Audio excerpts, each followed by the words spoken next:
কাউকে ভুলে যাব কেমন করে, কারো স্মৃতি মাথা থেকে মুছে ফেলবো কেমন করে।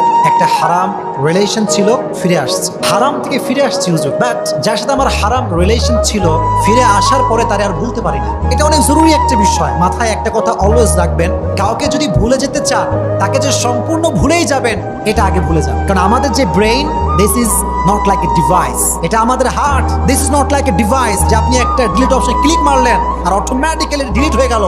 The matter is not like that, man. এটা আমাদের মন, এটা আমাদের ব্রেইন। এটা চাইলে আপনি মুছে ফেলতে পারবেন না।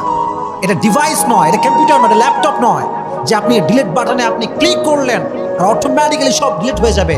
না, এটা হতে পারে না। মনে রাখবেন, স্মৃতি ভুলতে আপনি যত বেশি চেষ্টা করবেন স্মৃতি আপনাকে তত বেশি কাঁদাবে, তত বেশি কষ্ট দিবে, আরো বেশি আপনাকে পেইন ফিল করাবে। এই জন্য just try to take easy and make easy. সহজভাবে নেবেন। আল্লাহকে বলবেন, আল্লাহ তুমি যখন চাইবা তখন ভুলবো, তুমি যখন চাইবা তখন মাথার থেকে যাইবে। আমি